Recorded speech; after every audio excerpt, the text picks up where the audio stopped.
Hello, j'espère que tu vas bien. Bienvenue sur ma chaîne. Bienvenue à toi si tu es nouveau. Et si tu n'es pas nouveau, bienvenue à nouveau.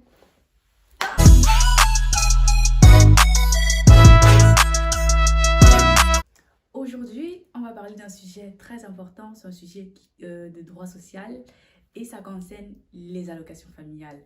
Alors, je sais qu'il y a plein de gens qui savent c'est quoi les allocations familiales, mais vite fait, mais ils ne savent pas le fond des allocations familiales et tout ce que tu peux faire avec les allocations familiales.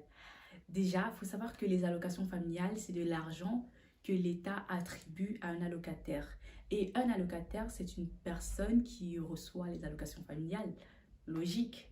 Maintenant, il faut savoir que les allocations familiales, c'est du domaine de la compétence des régions. D'où l'important de savoir où tu es domicilié, donc dans quelle région pour savoir la région compétente. Il y a des conditions pour bénéficier des allocations familiales, bien sûr, mais tout ça, on va voir ensemble. Déjà, sachez que je vais juste me limiter à Bruxelles et à la Wallonie. Pourquoi? Je ne sais pas du tout. Alors, je sais, en fait, le système flamand est super compliqué. Je n'ai pas envie de m'aventurer dans un domaine que je ne maîtrise pas du tout. Il y a une caisse d'allocation familiale publique à Bruxelles qui est Famiris. Avant, c'était Famifed. On ne va pas rentrer dans les détails. Il y a 4 types de caisses d'allocation familiale privées, à savoir Kids Life Bruxelles, Bruxelles Family, Parencia et Infino. En Wallonie, c'est le même système, c'est-à-dire il y a une caisse d'allocation familiale publique, à savoir Famiwal, et 4 types de caisses d'allocation familiale privées, à savoir Kids Life, Infino, Parencia et Camille. Si vous savez ça, c'est déjà bien. Maintenant, il faut savoir qu'il y a encore des conditions. Et oui, il n'y a pas d'argent gratuit. Alors, pour les conditions, elles ne sont pas nombreuses, mais elles sont assez exigeantes. C'est-à-dire, de 0 à 18 ans, il n'y a pas de conditions à remplir. Donc, pour un enfant qui est né en Belgique et qui a entre 0 et 18 ans, il n'y a aucune condition à remplir tant qu'il est domicilié en Belgique. Donc, comme je vous l'ai dit au début de la vidéo, il faut être domicilié dans une des 3 régions de la Belgique.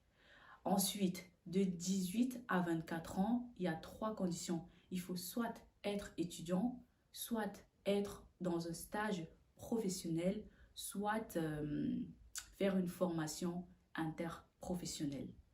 Et au-delà de 24 ans, malheureusement, il n'y a plus d'allocation familiale. Donc, désolée. Je sais qu'il y a plein de gens qui vont me dire « Ouais, mais vu que je suis hors UE, je ne peux pas bénéficier des allocations familiales, c'est que pour les Belges. » Alors, il faut savoir que le système, il a été réformé depuis 2019. Si je ne me trompe pas, en tout cas, je vous dirai dans la barre de description. Donc, que tu sois étranger, que tu sois belge, on a tous droit aux allocations familiales tant que tu rentres dans les conditions. Donc, guys, si tu es assis chez toi et que tu n'as pas fait ta demande d'allocation familiale, je t'invite à suivre la procédure qui suit. Alors, dans ce cas, on va imaginer qu'on vit dans la région de Bruxelles et qu'on a choisi une caisse d'allocation familiale publique. Donc, c'est Famiris. Enfin, la caisse d'allocation publique. Donc, voilà, famiris.be. On va aller dans Famiris. Voilà. Il y a ma connexion qui bug. C'est pas grave. Alors, si elle veut bien, on va fermer ça. On va accepter tous les cookies. On va aller dans allocation familiale. Demandez vos allocations familiales. Habitez-vous dans l'une des 19 communes de Bruxelles? Oui. Voilà. On va aller dans suivant. Avez-vous déjà un dossier dans une autre caisse d'allocation familiale à Bruxelles? Normalement, non. Alors, suivant. Alors, le prénom de l'allocataire, c'est votre prénom à vous. Hein. Moi, dans ce cas, je vais mettre Jessie. Et mon nom de famille, Joy. Et votre numéro de registre national, normalement, c'est le prénom, enfin, le numéro qui se trouve derrière votre carte d'identité. Voilà, je vais mettre ça comme ça, un numéro aléatoire. Suivant. Ici, vous devez cocher une case en fonction de la situation professionnelle de vos parents. Moi, je n'ai rien coché du tout, donc on va aller sur suivant. Ici, c'est votre numéro de compte bancaire. Alors, il faut mettre un compte bancaire courant et non votre compte bancaire d'épargne. C'est très important. Voilà, on va mettre un numéro comme ça. Voilà, voilà. Alors, suivant. Ici, je vais mettre mon adresse mail, jessiejoy@gmail.com. C'est un exemple, hein.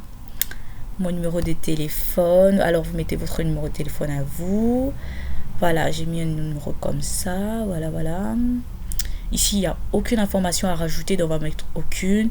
Vous allez accepter la confidentialité et vous allez accepter aussi le reste. Alors, vous n'avez plus qu'à confirmer. Si vous voulez un conseil, je vous demanderai de faire vos demandes d'allocation familiale avant la fin d'année. Pourquoi? Parce qu'on vous fera le rappel de tout ce que vous aurez dû avoir depuis le début d'année. Et ceux qui sont en Belgique depuis 2019 auront le rappel normalement de depuis 2019 jusqu'à aujourd'hui. Et il faut savoir aussi que la demande peut prendre entre 1 et 3 mois parce que des fois, ils sont un peu acculés dans les caisses d'allocation familiale. À ce niveau, je pense que tu sais déjà comment faire ta demande d'allocation familiale dans n'importe quelle caisse d'allocation familiale. Alors, il y a une chose en plus que tu dois savoir, c'est que le montant des allocations familiales varie en fonction de ta situation familiale ou de ta situation sociale. Et dans ce cas, ça s'appelle des suppléments sociaux. Mais si tu veux, on verra ça dans une autre vidéo. Alors, si cette vidéo t'a plu, je t'invite à liker, à partager, à t'abonner et de me dire en commentaire s'il y a d'autres sujets qui t'intéressent. Sur ce, je te fais de gros bisous et je te dis à la prochaine. Ciao, ciao.